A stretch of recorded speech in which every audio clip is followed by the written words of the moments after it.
Test 3. This is the IELTS listening test.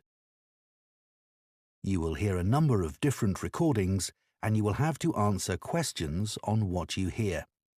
There will be time for you to read the instructions and questions and you will have a chance to check your work. All the recordings will be played once only. The test is in 4 parts. At the end of the test, you will be given 10 minutes to transfer your answers to an answer sheet. Now turn to Part 1.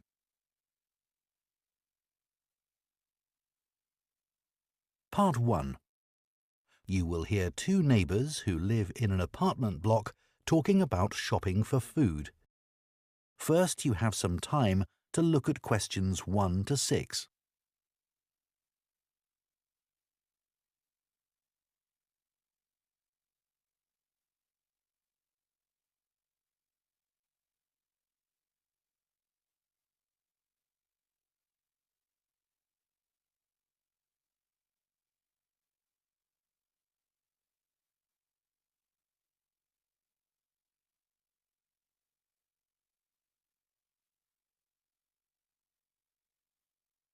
Now listen carefully and answer questions 1 to 6. Hi, Shannon. How are you settling into your new flat? Really well, thanks. You look like you're going shopping. Yes, I am. My cousins are coming to stay for a couple of days and I have to cook for them. Well, there are plenty of places to buy food in Kite Place. It's the area by the harbour. Oh, OK. I'll find that on the map. Thanks. What sort of food do you need to get? Well, neither of them eats meat, but they both like fish. Well, there's a really good fish market there. Oh, great. Where is it exactly? It's at the far end of Kite Place. So you have to go over the bridge and then it's on the right. OK. Is it open all day? It doesn't close until 4, but I'd recommend going earlier than that. It does run out of some things. Oh, I don't want that to happen. As long as you get there by 3:30, you should be fine. It's only 11 now, so plenty of time. Right. Do you need to buy vegetables too? I do, and I want to avoid all the plastic packaging in the supermarket. Well, there's a really nice organic shop there. Now, what's it called? It's the name of a flower. I know, it's Rose. Oh, that's a nice name. Yeah, it sells vegetables and quite a lot of other stuff. And where's that? Well, as you reach the market, you'll see a big grey building on your left. I think it used to be a warehouse. Anyway, now it's a restaurant upstairs, but the ground floor has 2 shops either side of the entrance, and it's the one on the left. That's easy enough. You can't miss it. There's also a big sign on the pavement, so you can look for that. Fine. I guess if I need anything else, I'll have to go to the supermarket. Yeah, you should be able to get everything you need. But there's a minibus that goes to the supermarket if you need it. It's purple, and the number is 289. Thanks. That's great. Before you hear the rest of the conversation, you have some time to look at questions 7 to 10.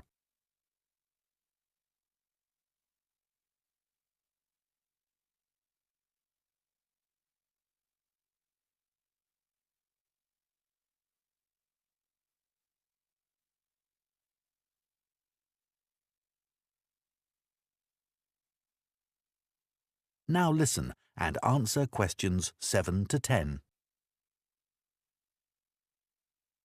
So, what do you need to get at the fish market? The salmon is always very good, and the shellfish. I'm going to make a curry, I think, and I need about 12 prawns for that. They'll have plenty of those. OK. Have you ever tried samphire? No, what's that? It's a type of seaweed. Oh. I just ask for a handful, and you fry it in butter. It's delicious. Oh, I might try that. How do you spell it? It's S-A-M-P-H-I-R-E.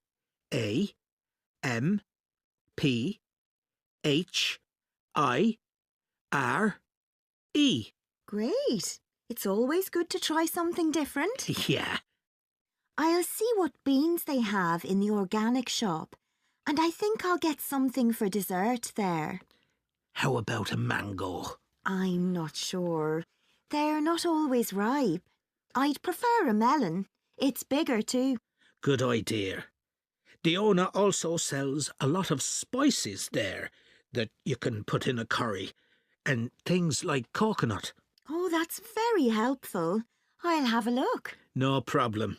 I know bread doesn't really go with curry, but I always like to have some in case. As I said, all the bread is homemade, and there's lots of variety. I like the brown bread myself. Sounds good. They sell other things there too. Like cakes? I love chocolate cake. Well, not that. But they have a whole range of tarts, and the best are the strawberry ones. Perfect. Hopefully I won't even have to go to the supermarket. That is the end of Part 1. You now have 1 minute to check your answers to Part 1.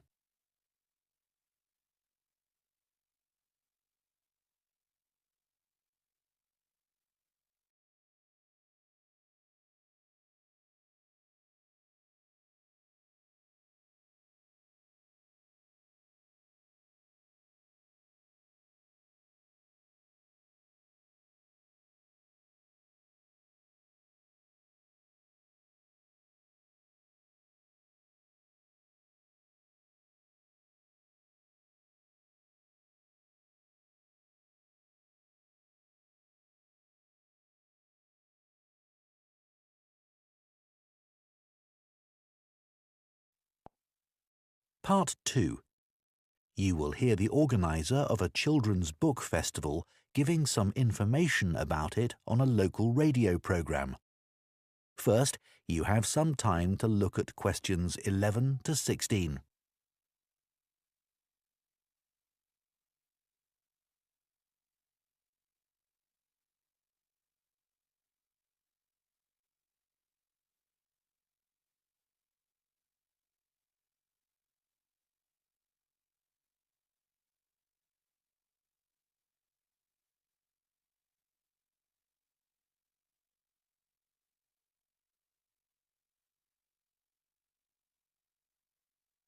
Now listen carefully and answer questions 11 to 16.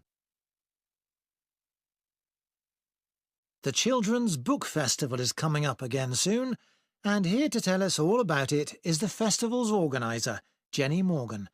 So tell us what we can expect this year, Jenny. Well, as usual, we've got 5 days of action-packed, exciting events for children, with writers coming from all over the country getting involved. Just to give you an idea of what's on offer in the workshops, first of all, there's a very special event called Superheroes. This is a chance for deaf children to share their reading experiences with author Madeline Gordon, who is herself hearing impaired. Just Do It is a practical workshop led by the well-known illustrator Mark Keane. He'll take participants on a magical journey to faraway lands with an opportunity for aspiring actors to do some role play. Count on Me is an inspiring and entertaining look at the issues of friendship for 13 to 14-year-olds.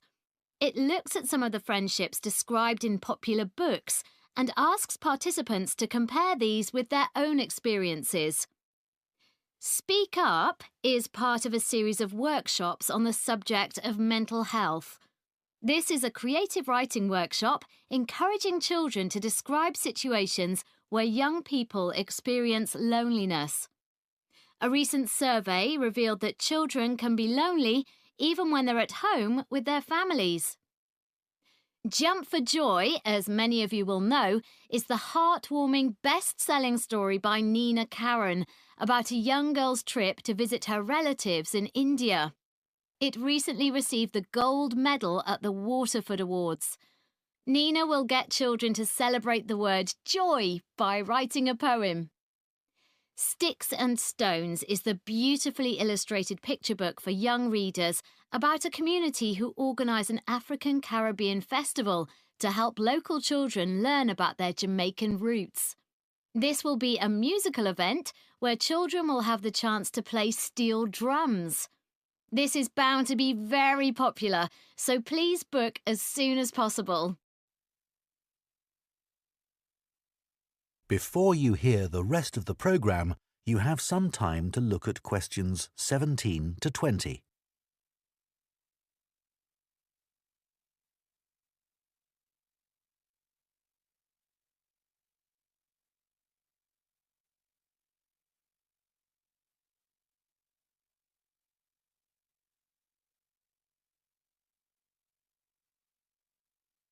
Now listen and answer questions 17 to 20. Thanks, Jenny. That all sounds really interesting. I'm just wondering if you have a favourite book you could recommend for our readers? It's hard to choose, but Alive and Kicking is definitely worth mentioning. You won't have heard of the writer as it's her first book, which is really impressive. It's basically the teenage diary of a boy from Somalia who comes to live in the UK. It deals with the serious issue of immigration and all the challenges the boy has to face at school and with the language barrier, etc. Usually, books like this are quite sad, but this one actually made me cry with laughter. On each page, there are simple but hilarious black and white stick drawings of the boy with his friends and teachers. At the end of each diary entry, there are new English words the boy learns each day, which may help develop some children's vocabulary. I think my kids would enjoy that. What about any advice for parents on how to encourage their children to read more? Well, this is something I get asked about a lot. There are so many distractions for kids these days that it can be hard to find time for reading. One thing I'd say is to make time to sit down with your child and share books with them. A lot of parents give up reading aloud to their children as soon as they learn to read independently, but this is a mistake. It's good to read more advanced books to them as it helps to develop their vocabulary. If you don't have time for this, then let them listen to audiobooks. Often they'll want to read books they've listened to for themselves. I think it's a good idea to make a mental note of the type of books your child is reading. Often they just read the same genre all the time, which can get a bit boring. You can introduce new authors and genres to them. Librarians should be able to help you with this. Well, Jenny, I think that's really useful. That is the end of part 2. You now have 30 seconds to check your answers to part 2.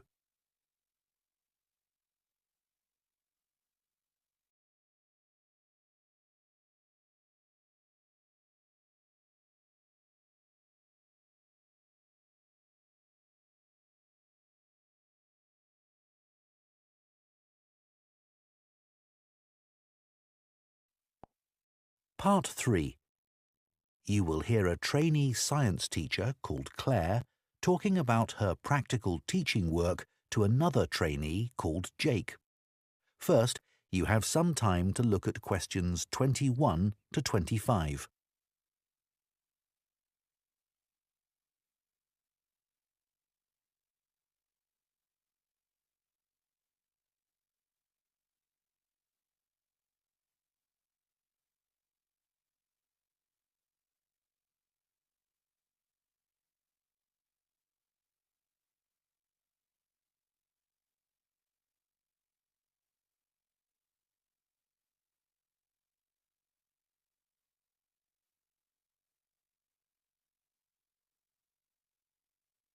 Now listen carefully and answer questions 21 to 25.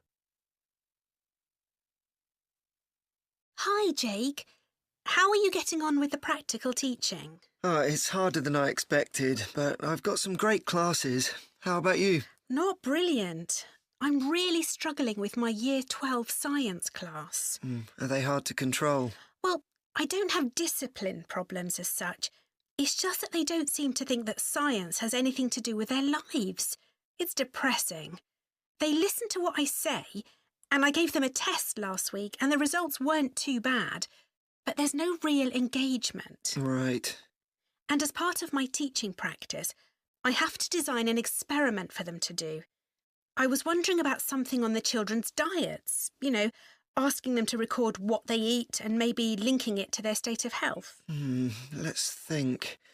So your methodology would involve the children recording what they eat, OK, but you'd also need to have access to the children's medical records, and I don't think people would be happy about that. Confidentiality would be an issue. If you could get the right data, the conclusions might be significant, but I suspect it's not going to be easy. Right. Have you thought about doing an experiment using animals? Wouldn't that be upsetting for the children? Well, the animals don't have to be harmed in any way. It could just be an experiment where they're given a certain diet and the effects are observed. Would I have to get permission to use animals? Yes, you'd have to submit an outline of the experiment and fill in a form, but it's quite straightforward. But if we found out that, say, a particular diet affects the health of animals, the same thing wouldn't necessarily be true for people, would it? No, that's true. But the findings for any experiment are going to be limited. It's inevitable. I suppose so. So, what animals could I use to investigate the effects of diet?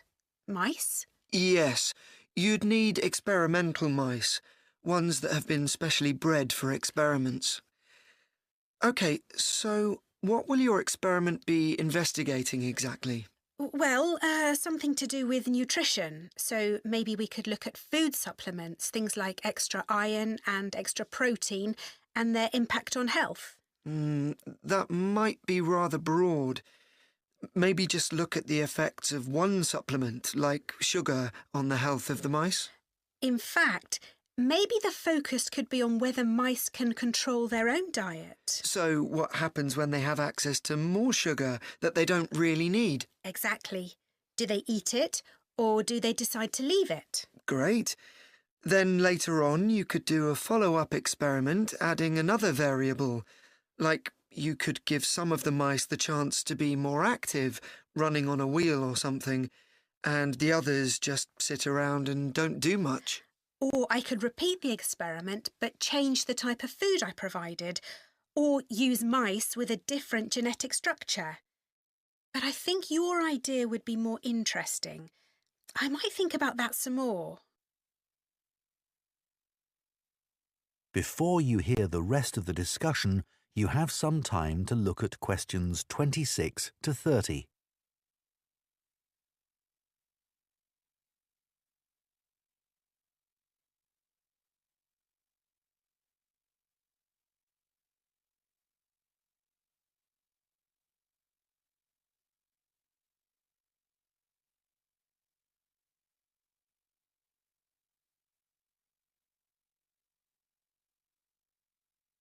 Now listen and answer questions 26 to 30. So, can I talk through a possible procedure for the experiment where mice are given a sugar supplement? Sure.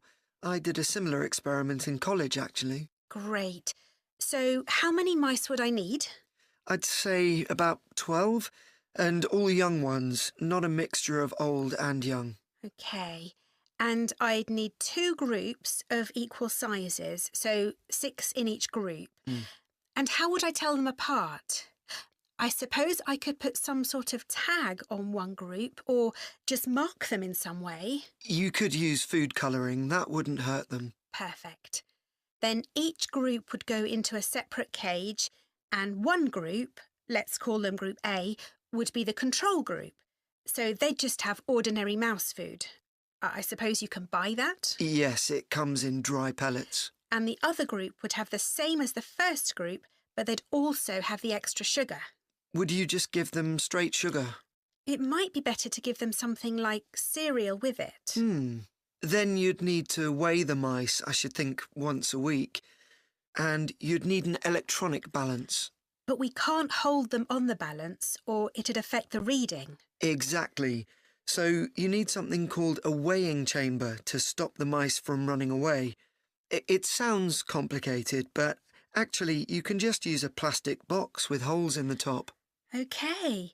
So once we've measured the weight gain of each mouse, we can work out the average for each group, as well as the standard deviation, and then see where we go from there.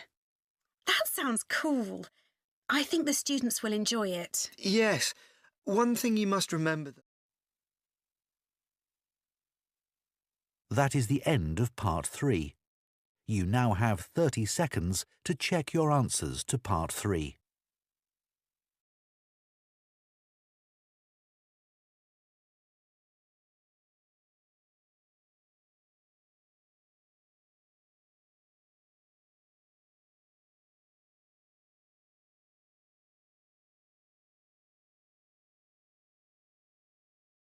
Part 4. You will hear part of an environmental science lecture about microplastics. First, you have some time to look at questions 31 to 40.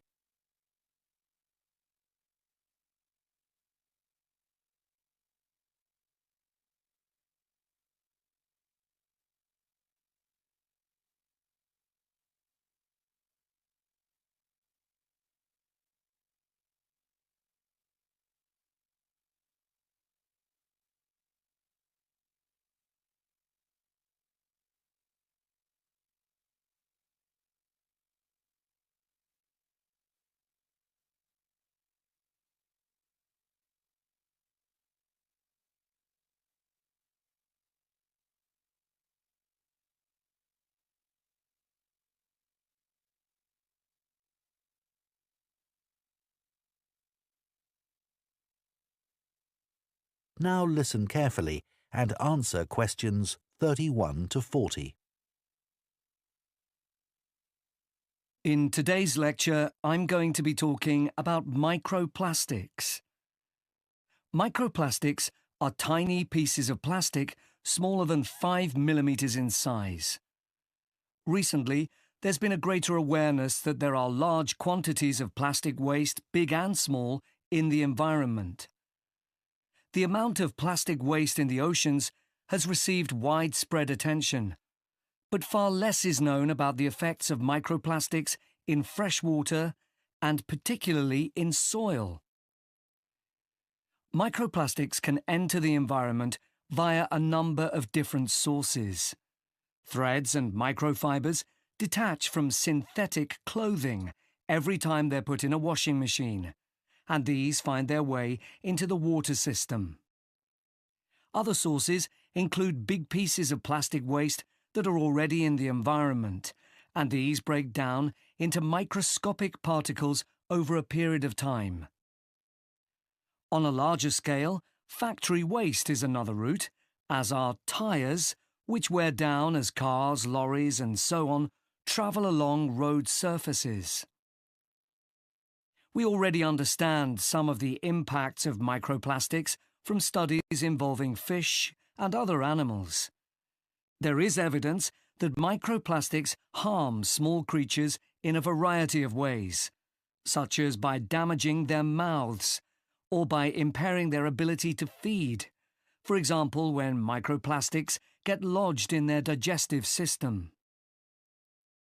Surprisingly, perhaps, it is likely that humans consume microplastics, as these have been detected in a wide range of food and drink products, including bottled water, as well as in water that comes direct from the tap.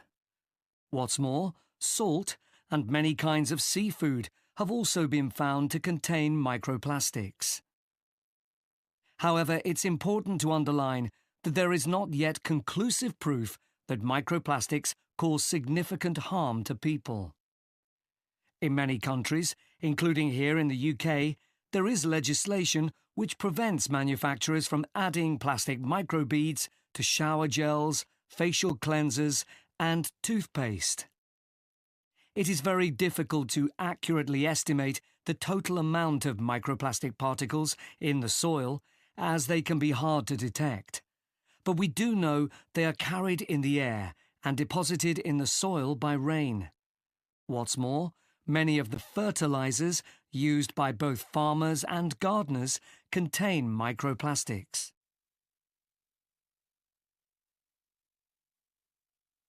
A team from the Anglia Ruskin University in Cambridge has carried out a study of the effects of microplastics on the digestive tracts of earthworms. These worms, which live in topsoil, are an essential component of our agricultural system. By feeding on soil, they mix nutrients into it, thereby making it more fertile. The researchers set out to discover whether the introduction of microplastics into the soil and the subsequent ingestion of these by earthworms would impact soil quality and ultimately inhibit plant growth. The short answer was yes, it did. After placing 3 different types of microplastic particles into the soil, they planted perennial ryegrass. The particles of microplastic, which included biodegradable PLA and conventional high-density polyethylene, or HDPE, were then ingested by the earthworms in the soil. The result was that the worms lost weight rapidly. What's more, a lower percentage than normal of the ryegrass seeds germinated, and the researchers concluded that this was a direct result of the earthworms being unable to fulfill their normal role in making soil more fertile. The team also discovered that there was an increase in the amount of acid found in the soil, and this was attributed mainly to the microplastic particles from conventional HDPE plastic. The conclusions of the study make for very interesting reading. I've included the reference in the notes to give you at the end of this session. To summarize, the authors proposed the idea that we need to regard soil as we would regard any other process in nature. This means we should accept the implications of soil being dependent on decaying and dead matter constantly being passed through the bodies of earthworms. That is, when soil becomes impoverished by the presence of microplastics, not only ecosystems, but also the whole of society are negatively impacted. That is the end of Part 4. You now have 1 minute to check your answers to Part 4.